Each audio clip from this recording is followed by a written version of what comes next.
nós vamos entender que no começo ele quis pagar o preço para não fazer a obra. A missionária Roberta deixou bem claro aqui no púlpito acerca das consequências daquele que não faz o chamado. Assentados mesmos, a palavra do Senhor vai dizer assim para nós. Todos acharam amém? Amém. E ele me disse: filho do homem, põe-te sobre os teus pés, e eu falarei contigo. Repita comigo: filho do homem, Filho do homem, põe-te de pé, põe-te de pé, e eu falarei contigo. e eu falarei contigo. Amém. Pode fechar a Bíblia, presta atenção. Eu vou falar o título, porque agora todos estão engajados e responsabilizados a ouvir a palavra, doa ou não doa. O título é: hoje você não escapa das minhas mãos. Repita para quem está do seu lado: hoje você não escapa das minhas mãos. Aleluia. Já sentiu que a coisa vai hoje. ganhar? Eu estou preparando o nosso coração para receber uma palavra de Deus. Aleluia. Só que eu preciso de um contexto para verbalizar acerca dessa história. E o ano é 593 a.C. Esse moço, Ezequiel, ele tinha 30 anos de idade. Ele é considerado um dos profetas maiores. Ele pode ter o mesmo perfil de Jeremias. Só que Jeremias, ele anunciava as profecias para aqueles que estavam saindo do cativeiro babilônico, enquanto esse profeta estava anunciando para aqueles 10 mil que estavam chegando. Diferentemente de Isaías, o chamado de Jeremias e o chamado de Ezequiel, logo no primeiro e no segundo capítulo são anunciados. E Isaías começa o seu chamado no 6º capítulo. Não sei porquê, só sei que é assim. E de repente, nós aprendemos que quando o Senhor chama ele de filho do homem, nós entendemos que 93 vezes é citado este termo.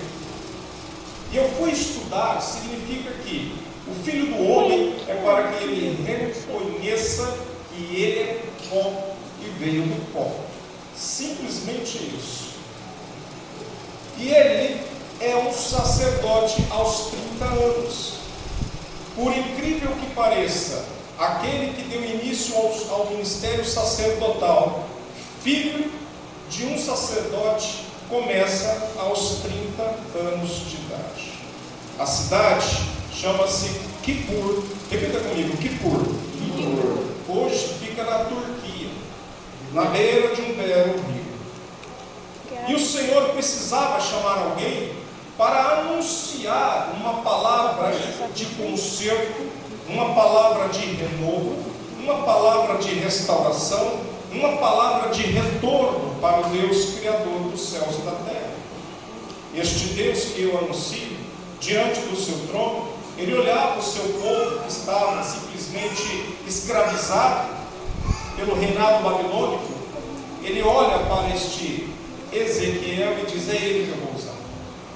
E na cidade que Ezequiel estava, existia uma entidade chamada Enlil. Enlil era uma entidade demoníaca que era adorada pelos judeus, porque foi-se passado o tempo e os judeus começaram a perder a sua essência, começaram a perder a sua identidade, começaram a perder os seus traços de adoração a um Deus teocrático e começaram a adorar outros deuses e outras divindades. Tanto é que a tradução para Enlil significa Deus dos outros deuses, com D minúsculo.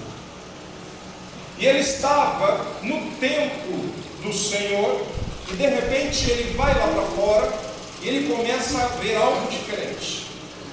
No capítulo 1 começa a entoação de um processo para a demonstração da glória de Deus. E ele começa a enxergar um redemoinho que começa a se formar no Oriente. Em cima do redemoinho forma-se uma nuvem que está entalhada pelo fogo de cor âmbar. Repita comigo: âmbar. Amar. A cor é uma mistura de caramelo com ferrugem. E esta cor é chamada âmbar. E dentro deste redemoinho, com uma nuvem em cima, saíam-se raios, relampejos de raios dentro da nuvem. Passado a etapa da nuvem, a palavra do Senhor diz que a mão do Senhor estava sobre ele. Ou seja, a mão estava nas suas costas, ou a mão estava segurando, ou a mão estava protegendo ele ao redor para que ele pudesse não morrer. Por enquanto nós temos somente a mão, depois nós vamos ao Espírito. E ele continua a ver 4 seres alados que saem de dentro da nuvem. São 4 querubins. Só que agora eu preciso que você preste atenção. Eu vou descrever esses querubins, João, que parece um filme de terror. A palavra do Senhor vai dizer que estes querubins tinham 4 faces. Uma face de homem, uma face de águia, uma face de leão e uma face de urso. As suas mãos eram mãos humanas. Eles tinham 4 asas. Os seus pés eram retorcidos a lã para baixo, e a sua base era como se fosse pé de bezerros ou pé de vacas. E de repente estes seres começavam a flutuar ao redor da nuvem. Não bastassem essas cenas, nós começamos a entender outro mistério que foi entregue para este profeta. Ele começa a enxergar do lado dos querubins uma roda que girava para a direita e uma roda dentro dela que virava para a esquerda. E na face externa dessas rodas tinham olhos que olhavam a todo o momento. Esses olhos significam Deus tudo vê, Deus tudo enxerga e nada ficará escondido diante dos seus olhos. Aleluia. E quando as rodas estavam em movimento, os querubins só andavam para frente ou para trás. Eles não tinham o movimento de dar volta para a direita ou volta para a esquerda. Então os querubins iam para frente, Hermancida, e a roda também ia para frente. Quando os querubins iam para trás, as rodas em movimento vinham para trás. E a partir deste momento, ele olha em cima das rodas e bem longe começa a surgir um trono. E neste trono estava todo incandescente, pegando fogo, e sentado estava uma silhueta de homem, parecido com o homem. A partir deste momento, o que ele vê não é o próprio Deus, mas ele vê a glória de Deus. A glória de Deus se manifestando naquele que estava recebendo um chamado. E quando ele começa a contemplar toda esta visão, ele cai aos chãos, assim como João, escrevendo Apocalipse, caiu ao chão. E o que acontece? O Espírito de Deus entra em Ezequiel e Deus diz: põe-te de pé, que eu falarei contigo. Aleluia. A mão não foi suficiente, mas o Espírito adentrou na vida dele. Aleluia. E no Antigo Testamento o Espírito só descia sobre 3 pessoas: o sacerdote quando adentrava no Santo dos Santos, os levitas quando estavam entoando a Deus, e os profetas quando recebiam a ordem de Deus. Não tinha o derramar do Espírito Santo no Antigo Testamento. Isso começou em Atos 3.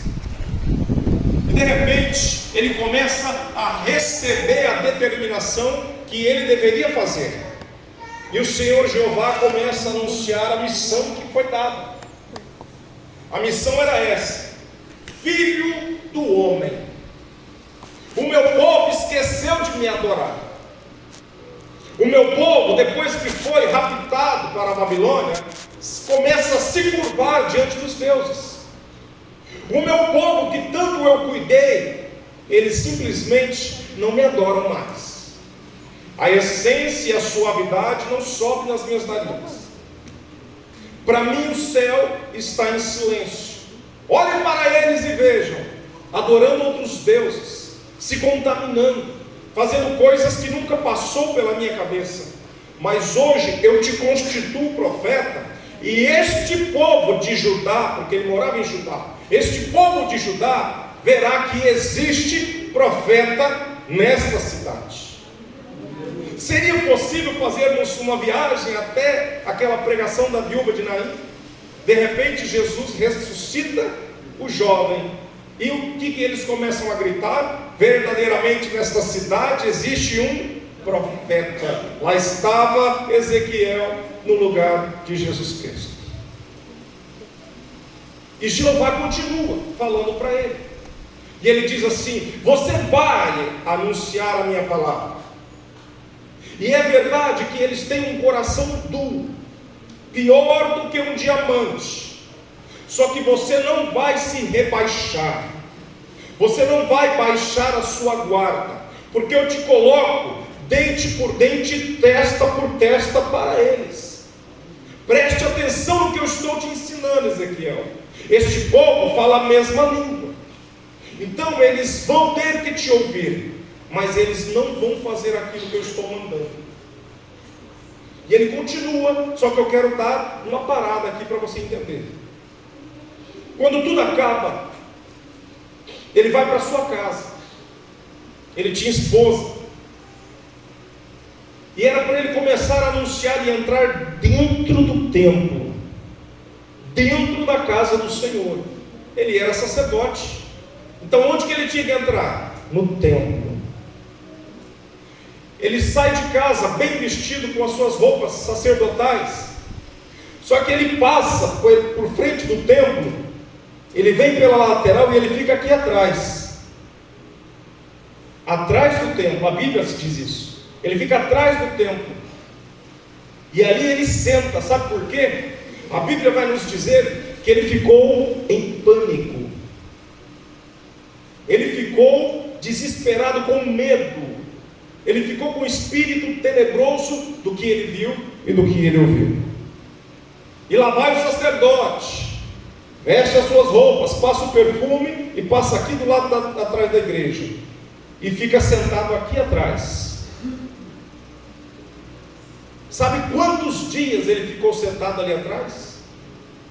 7 dias, pai.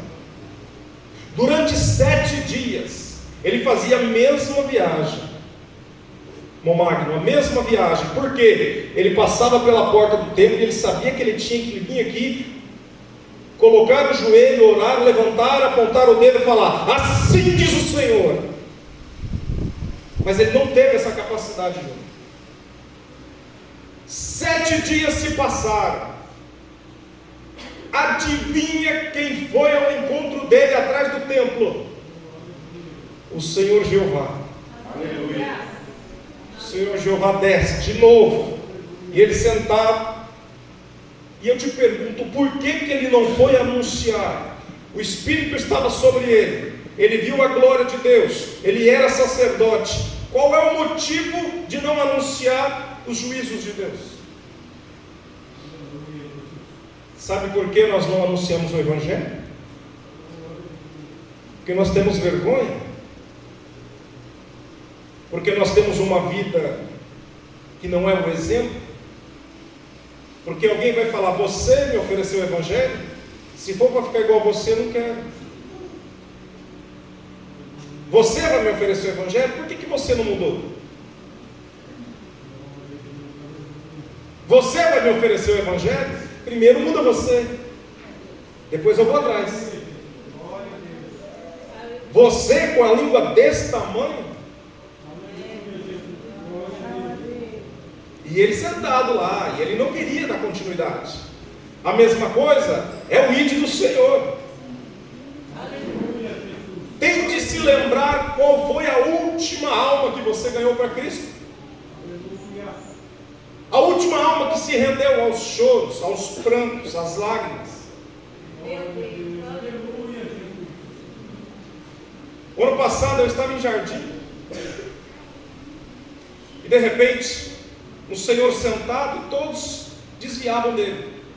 Por causa da aparência, do cheiro. E é porque ele estava também vendendo alguns produtinhos que ele fazia. E eu sentado lá dentro da lanchonete com o meu computador, e eu vi o dono falando: isso aí é um vagabundo, isso não serve para nada. E eu saí, deixei meu computador, e ele puxou conversa comigo: o senhor não quer comprar R$10 para me ajudar? Compro. Mas o meu Deus manda te perguntar: o que foi que aconteceu com você? Ali ele desabou. Ali ele desabou aos prantos. E ele falou: eu sou desviado da presbiteriana do Brasil. Eu perdi meus filhos, eu perdi minha casa, eu estou perdendo a minha salvação, perdi meu nome, perdi minha dignidade. Hoje eu estou na sarjeta, mas Deus manda você para perguntar o que está acontecendo. Eu preciso de ajuda. Foi só uma pergunta: o que aconteceu com você? E a partir daquele momento a gente começou a conversar sobre Deus. E ele me garantiu que quando ele recebesse o primeiro dinheiro dele, ele ia comprar uma passagem e ir embora para a casa da irmã. Eu falei: está aqui R$50. Ele disse: não, eu vou pegar 10 para você. Não, eu não quero. Ainda trouxe um, né, irmão? Um vidro, né? Voltando para o profeta, lá atrás da igreja, de repente quem chega é Jeová. Jeová diz para ele assim: Ezequiel, suba na planície, que eu quero ter um particular contigo. Não vem coisa boa. Para pensar quantas profecias eu recebi de supostos profetas que falavam assim: põe-te de pé que eu falarei contigo, sendo que o contexto é completamente diferente, porque não leram o que acontece depois disso. Não leram o que acontece depois do suba na planície. Sobe na planície para a gente ter uma conversa. Você já falou para o seu filho assim: depois a gente vai ter uma conversa? A vontade não é de pegar assim e dar aquela costa. Eu já tive essa vontade. Olha lá o Alexandre. Vermelhou, né? Se entregou. Depois a gente conversa. Porque você está tão nervoso, você não vai conseguir corrigir, você vai agredir. Então fala: depois a gente conversa. Assim Jeová falou: sobe, e nós vamos ter uma conversa de pé da orelha. Ficou 7 dias estagnado, Luciano, parado. Mas sabe o que acontece? Porque o 7, ele lembrou do ministério dele. Para ele ser sacerdote, os traquejos, a reunião, os procedimentos religiosos, são 7 dias para se ter um sacerdote. 7 dias de festa, 7 dias de consagração. E durante 7 dias ele conseguiu perder o ministério dele, porque ele não fez o ide do Senhor que ele determinou. Ele levanta, bate o pó e ele vai sozinho, sobe na planície. E o Senhor estava esperando ele. Não sei quanto tempo durou para ele subir na planície, mas eu te garanto que ele se arrependeu pelo resto da vida de não ter feito o que Deus mandou. Quando ele chega no pico da planície, o Senhor já estava esperando. Eu imagino que Deus falava: ó, está atrasado. Eu cheguei antes dos seus planos. Eu cheguei antes dos teus projetos. Eu cheguei antes dos teus sonhos. Eu cheguei antes das tuas atitudes. Eu cheguei antes do que você pensasse. Ainda antes que houvesse dia, eu era. Senta Ezequiel e senta Jeová. Jeová começa a falar assim para ele: eu te chamei para anunciar uma correção ao meu povo, e você se calou. Eu te chamei para anunciar para que meu povo voltasse, abandonasse as suas práticas pecaminosas, mas você falhou. Eu te instituí profeta nessa terra para você anunciar a minha palavra e os meus juízos, mas você falhou. Eu te chamei para que você fosse dentro do meu templo e profetizasse para que eles se arrependessem, mas você falhou. Agora eu vou te explicar as consequências da sua omissão. Se uma pessoa está em pecado e eu mando você falar para que ela se arrependa, e ela não se arrependa e morre, cobrarei da tua mão o sangue dessa alma. Está escrito aqui, capítulo 3. Se eu mando você anunciar uma palavra de conserto e juízo, essa pessoa, ela simplesmente abandona as práticas, ela é salva, a alma dela está nas tuas mãos. Mas quando você não anuncia, ela não se arrepende e morre, eu vou cobrar das tuas mãos o preço dessa alma. Faz assim com a sua mão, para frente. Tem sangue de alma aí? É uma pergunta que o Espírito está fazendo. Tem sangue nas suas mãos? Porque o Senhor Jeová está falando, eu vou cobrar da tua mão. Aqui em Ezequiel, dentro do contexto bíblico. E eu posso ter a certeza que muitos aqui têm um chamado para anunciar o Evangelho. Muitos aqui têm um chamado para anunciar aquilo que está para acontecer. E aí Deus continua, olha que interessante o que ele fala. Pois então, filho do homem, por ter uma cerviz tão dura, eu vou te colocar dentro da tua casa e eu vou te amarrar. Por cada dia que você foi omisso, 1 ano ficarás preso dentro da tua casa. E digo mais, eu vou colar no céu da tua boca a tua língua, para que você não profetize. Mas pastor Nico, está escrito? Está escrito, pode seguir que eu estou aqui no roteiro. Para cada dia que ele ficou sentadinho ali atrás, vendo o celular, é 1 ano de prisão dentro da casa. E ele disse, e se tiver alguém que quiser te consultar, é com a minha permissão. Porque ele tinha casa e tinha os curiosos que iam atrás dos profetas. Colocava-se lá o banner e a propaganda, profeta Ezequiel na rua do meio. Todo mundo ia na casa dele. E Deus falava, só vai profetizar quando eu autorizar. Tua língua está presa no céu da tua boca. Quando nós vamos conhecer um pouco mais da história, o Senhor tira ele de dentro da casa, só que a partir dali mudou o caráter. A partir daquele momento, veio o profeta de verdade. Agora veio de verdade. Aí veio para poder sapecar todo mundo. O que Deus falava, ele anunciava. O que Deus anunciava, ele fazia. Só que ele era um profeta de muito simbolismo. Teve um momento para anunciar um castigo contra Jerusalém. Ele fez uma maquete. Sabe aquelas maquetes que vocês explodem? Ele fez uma maquete de Jerusalém.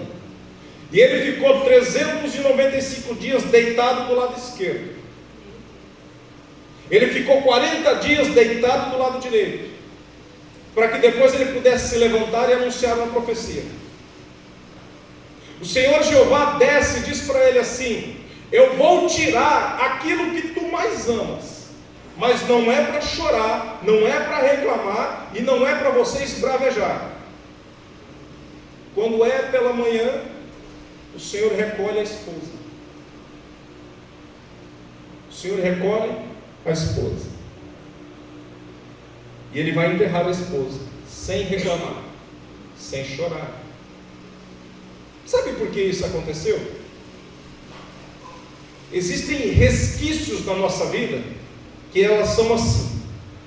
Quando nós vamos subir a planície que o Senhor quer ter um tete a tete com a gente conserta a nossa vida e tudo tem que ser santo ao nosso redor. A gente fica num período, parece enclausurado dentro de uma lâmpada mágica, em que o mundo é o pecado e nós somos santos. Isso dura 1 ano, 1 ano e meio. Só que quando a gente esquece do diálogo que Deus teve com a gente, do conserto, da luta, que nome a gente pode dar? Do processo, da dificuldade, das tribulações, a gente volta a fazer as mesmas coisas, como se nada tivesse acontecido. E Ezequiel começou a fazer as mesmas coisas. O que? Deixou de anunciar o que tinha que fazer, e o Senhor recolheu a esposa. Olha, vamos ter um tete a tete de novo? Estou recolhendo a sua esposa e não reclamo. Tá bom assim? Tá bom assim. Vou voltar para o Senhor. Agora nós poderemos começar a ter um alívio, porque vocês viram como que é a chamada para evangelizar no Antigo Testamento. Vocês viram como que é a chamada para anunciar os desígnios de Deus na Antiga Aliança. E nós vamos aprender com Isaías, Jeremias, Ezequiel, com todos os profetas. Não é porque é chamado de profeta maior que tem mais importância, é pela quantidade do que ele fez e aquilo que impactou as nossas vidas. Mas veja, o livro do profeta Joel é lindo, Abacuque é lindo, então nós temos que entender que tudo tem o seu valor. Agora eu te pergunto, quais serão as garantias e os prêmios que receberemos por fazer o ID do Senhor? Existe algo vinculado que eu e você podemos esperar da parte do Senhor quando nós conseguimos converter uma alma? Existe. Existe um prêmio tão gostoso que ele começa com um alarido dos céus. Aleluia. Ele começa com o nosso Jesus vindo nas nuvens. Aleluia. Ele começa com os anjos acompanhando o Senhor e de repente repete-se o que está em Marcos. No finalzinho de Marcos, o único evangelho, ele vai falar que de repente, quando Jesus Cristo morre, os defuntos começam a levantar e andar sobre Jerusalém. Quem nunca leu essa passagem? Levanta a mão para mim ver. Levanta a mão. Quem nunca ouviu falar que os defuntos levantavam? Nunca ouviu falar? Nunca ouviu falar? Ah, uma mãozinha de lá. Aqui também. Quando Jesus morreu, os defuntos começam a levantar e começam a andar. E batem na porta para tomar água e sentam na mesa. Não me pergunte qual o estado físico do corpo. Não tem como nós falarmos se o corpo estava perfeito, se foi transformado, ou se o corpo estava em estado de putrefação, igual fica no caixão. Não sabemos dizer. Só nós sabemos entender que houve sim a ressuscitação de mortos quando Jesus Cristo morreu. E de repente, quando o nosso Senhor voltar, e você e eu temos que enxergar Ele, primeiro quem vai ressuscitar? Os defuntos. As covas vão começar a sacudir, os muros do cemitério vão começar a cair, e eles vão começar a levantar. Corpo novinho, transcodificado. Aleluia. DNA zerado. Sobem eles. Depois, os pregadores do Evangelho. Tem algum pregador do Evangelho aqui? Nós que estamos em Cristo subiremos para a glória. Primeiro presente, não ficaremos na tribulação. Esse é o primeiro presente. Subiremos para a glória. Quem é aluno de terça sabe qual é a próxima etapa? Tribunal de Cristo. Agora entra onde eu queria chegar. Você sabia que neste tribunal de Cristo nós seremos julgados pelas almas que ganhamos? Neste tribunal de Cristo, que não é o tribunal branco, é o tribunal de Cristo, nós seremos julgados pelo que nós fizemos com os nossos irmãos em Cristo, com aqueles de fora, o que fizemos com o nosso corpo e o que geramos para o reino de Deus. Mas por que o que fizemos com o nosso corpo? Ele é o templo e morada do Espírito de Deus. E você queira ou não, nós podemos deixar o Espírito Santo triste. Podemos deixar o Espírito Santo triste. Porque ele está habitando em algo que não vive. Ele está habitando em algo que não tem energia. Se eu e você precisamos fazer o ID do Senhor e anunciar o Evangelho do Senhor, que é a primazia número 1,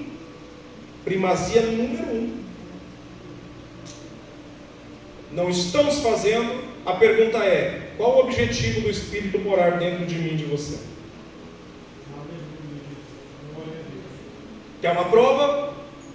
Buscar primeiro o reino de Deus. O Espírito é de quem? Então nós temos que fazer o ID do Senhor. pode se chamar evangelismo, pode se chamar pregação, pode se chamar missão, o que você quiser chamar, mas você precisa irradiar a glória de Deus. Quem chegar perto de você tem que começar a se sentir mal, olhar e falar assim: o que você tem? Eu tenho Cristo, então eu quero. Aleluia. Glória a Deus. Estou acabando.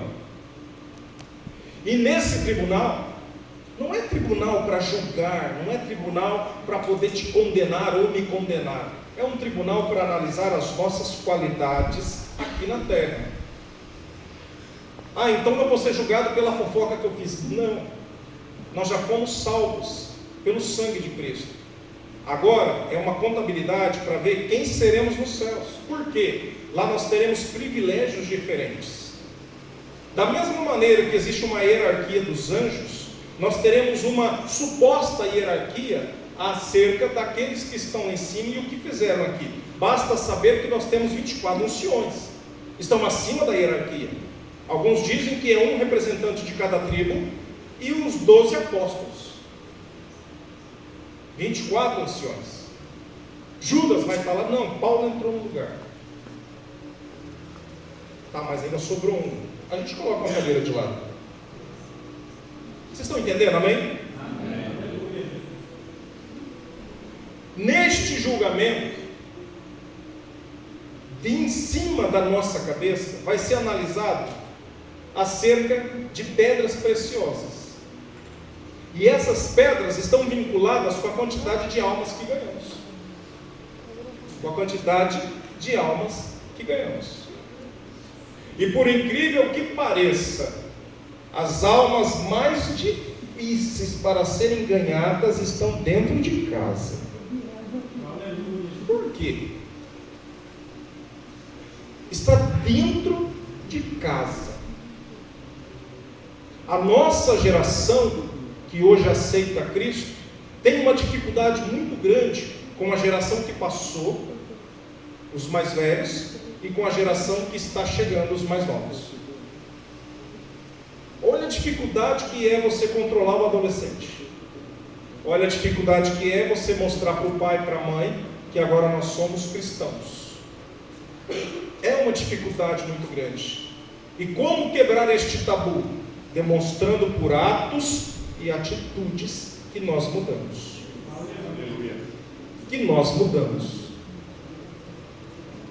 E existe mais alguma coisa a ser feita acerca do IT? Existe. A santificação, sem a qual ninguém verá a Deus. A santificação, ela faz parte de um produto do eterno. A santificação, ela está mais escassa do que você imagina. Existe uma grande mentira, uma grande heresia que eu quero ensinar para você e você tem que aprender. Todos aqui, todos, sem exceção, todos, já ouviram alguém falar assim: a fila de madrugada da oração é menor. Já ouviram falar isso? Mentira. Nem fila tem mais. Não tem mais fila. Sabe por quê? Porque a santificação está escassa. Eu poderia perguntar para você: me dê um nome de uma pessoa em que você chega perto, ou chegou perto e saiu de lá transformada pelo poder da glória de Deus. Não tem. A sombra de Paulo curava, a sombra de Paulo fazia com que os demônios se manifestassem. De repente lá estava Paulo descendo a oração, fazer oração na cidade de Filipos, e tinha uma mulher com espírito de adivinhação. O fato de Paulo, Silas, Timóteo, Lucas e Epafrodito passarem pelaquela rua fazia com que ela falasse assim: olha, estes aí são filhos do Deus Altíssimo, então acreditem em tudo que eles estão falando. Só que na quarta vez, Paulo volta para ela e diz: eu te repreendo em nome de Jesus. E o espírito saiu. A fábrica fechou. As previsões futuras não existem mais. Ninguém ia saber se ia chover ou não. Por quê? Porque ali existiam homens de Deus. Aleluia. Quem é o homem de Deus que você se espelha? Quem é a mulher de Deus que você se espelha? Existe um nome que você pode se espelhar? Eu tenho um. O meu é Jesus de Nazaré. Ele é o meu espelho. Quando vem alguma dificuldade, eu pergunto o que ele faria no meu lugar. O que ele faria no meu lugar? Põe-te de pé que falarei contigo.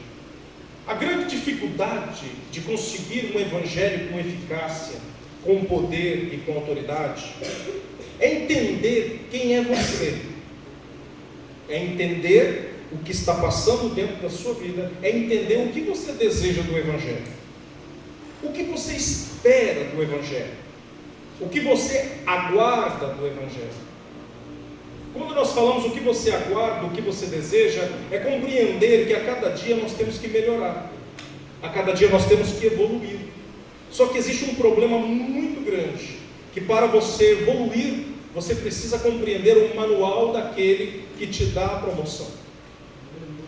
O manual daquele que nos dá a promoção, ele é mal interpretado, ele é mal lido, ele é mal compreendido e ele é mal entregue para a igreja. Você lembra a última vez que você comprou um celular? A primeira coisa que você fez foi o quê? Colocar para carregar. Fechou a caixinha e guardou ou jogou fora, amém? Aí eu te pergunto, quem leu o manual?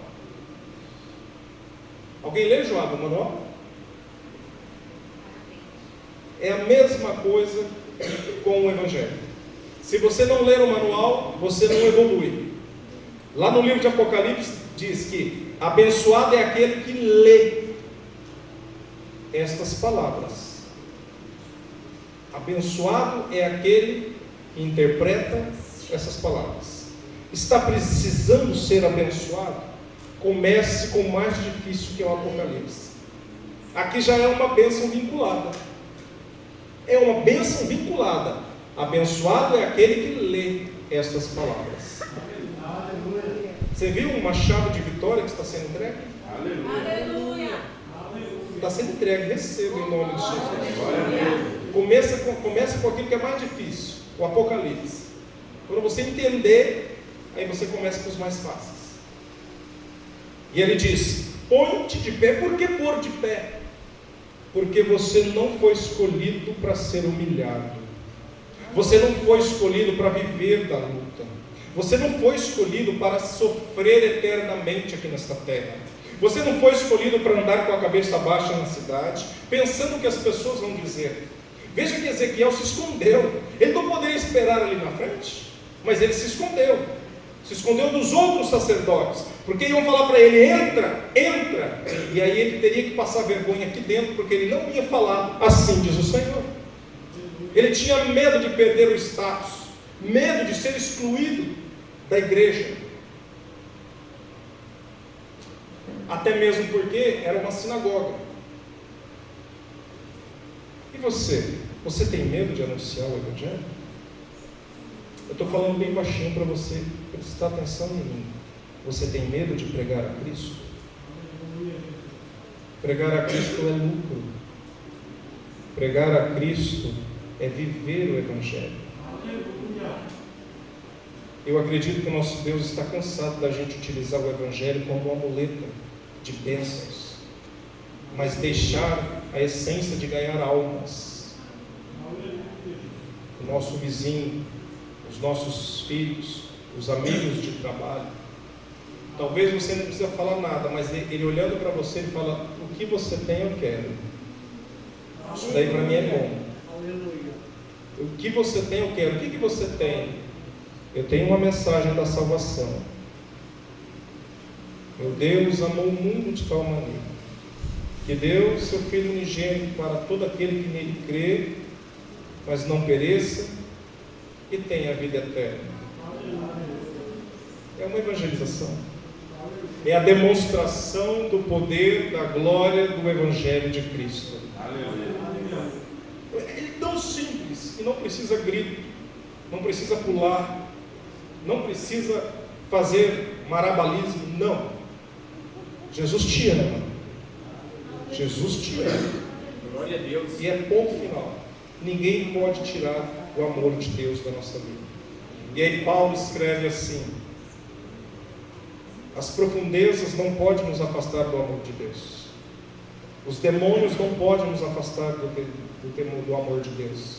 O pecado não pode nos afastar do amor de Deus. A morte não pode nos afastar do amor de Deus.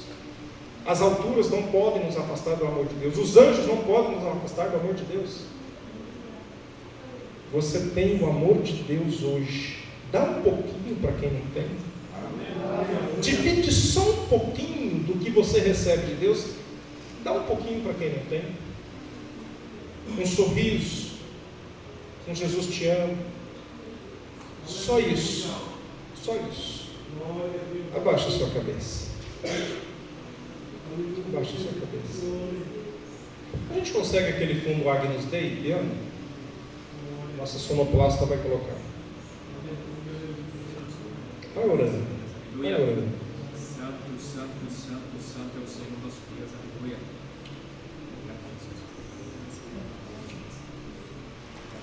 Obrigado, Senhor Deus.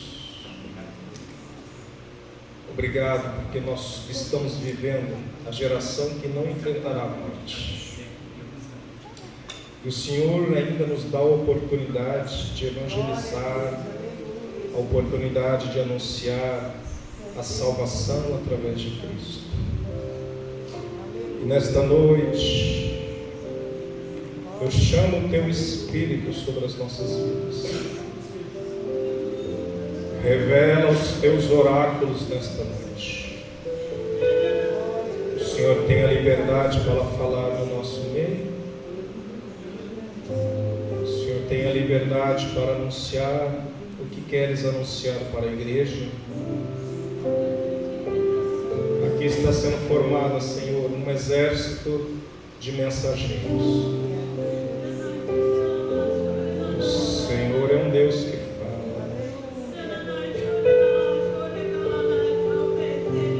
O Senhor é um Deus que conhece. O Espírito de Deus está aqui.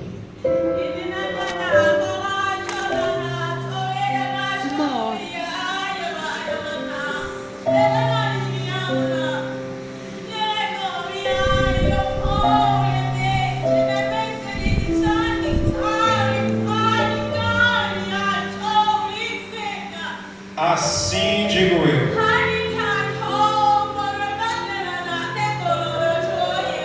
Tenho eu falado. Tenho eu anunciado.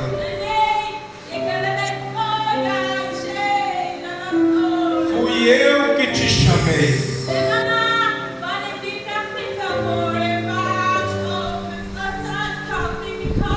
Faça o meu id e anuncie a minha palavra.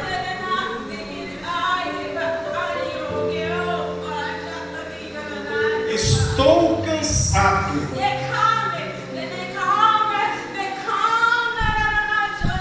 Eu falo e não me ouvem.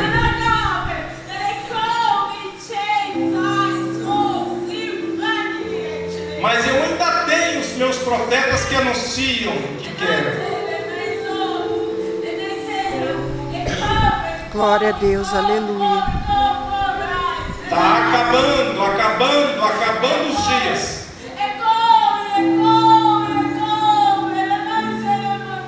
Ecoa diante dos meus ouvidos almas morrendo. Misericórdia, Jesus.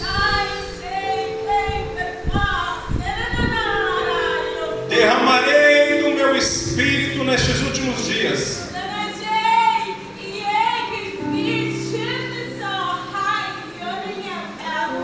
E eu anunciarei o que há de vir na face da terra.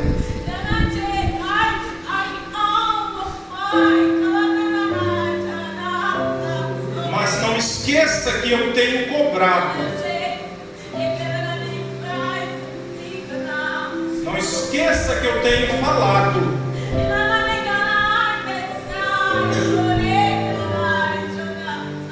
almas em primeiro lugar. Assim diz o Senhor dos Exércitos. Pode adorar o Senhor, pode adorar o Senhor.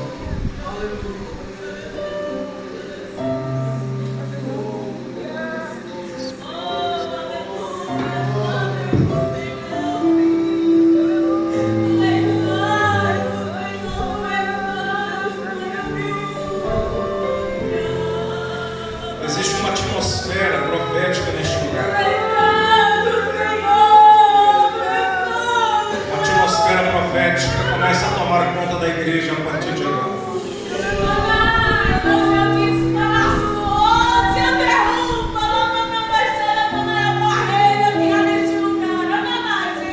Aleluia.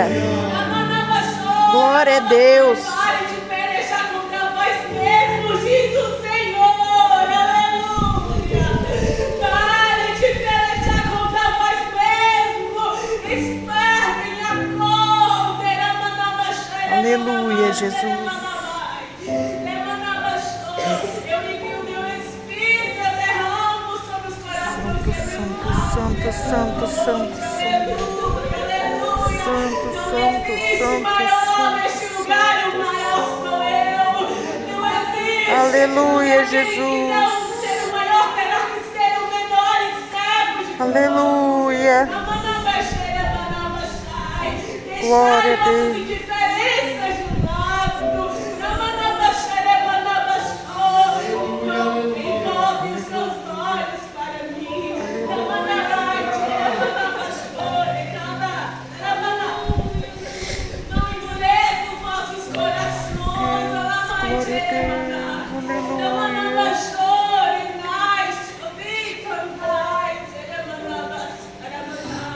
Aleluia, Jesus. Mas nós perdemos com vossas pelejas.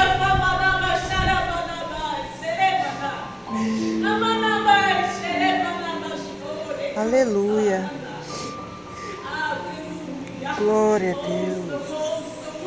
O Senhor está dizendo. Eu estou derramando. É o recomeço. É o tempo de recomeçar. Aleluia.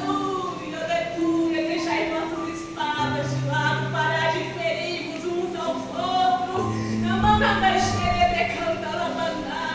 Pegue um bálsamo que desce do céu. Busque as ovelhas perdidas da casa de meu pai.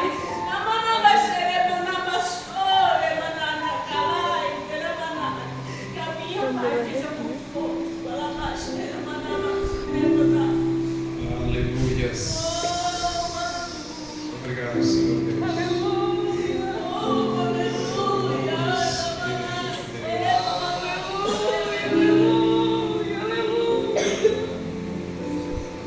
O Espírito tem liberdade, amados. O Espírito tem liberdade para trabalhar no nosso meio. Não vamos prender o Espírito. Dê liberdade. Dê liberdade. Ele está aqui esquadrinhando corações.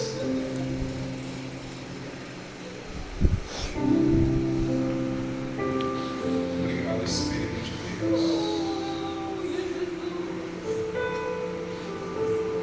Glória a Deus. Visões estão sendo liberadas a partir de agora.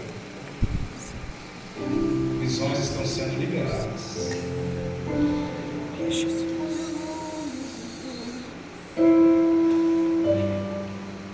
Aleluia. Eu quero pedir para que um irmão venha com essa jovem que está aí na frente do irmão Marco, traga ela aqui que a gente quer orar por ela. Irmãos, o irmão que puder ir lá, conduzir ela até aqui, em nome de Jesus. Nós queremos orar por você, tá bom? Obrigado, Senhor.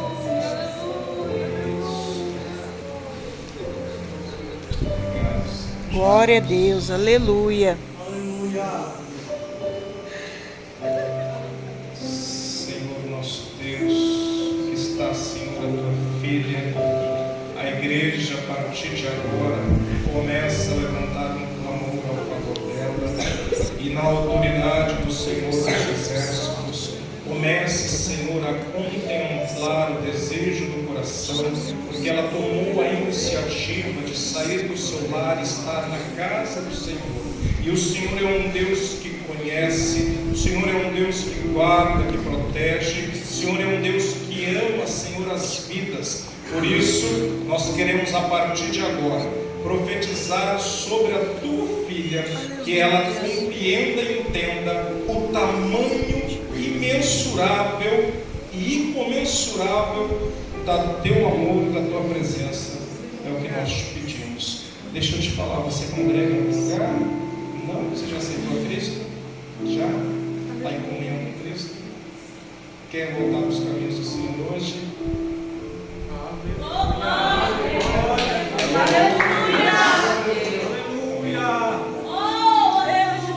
Vamos orar então. Vou pedir para você ficar de pé. Olha, parece que não. Mas a principal pergunta que a gente pode fazer hoje é assim: tem alguém no nosso meio que gostaria de se reconciliar com o Senhor? E tem muitas pessoas que precisam se reconciliar. Não é porque está em pecado, talvez é porque está negligente. A negligência gera o afastamento da presença do Senhor. Não é só pecado, amados.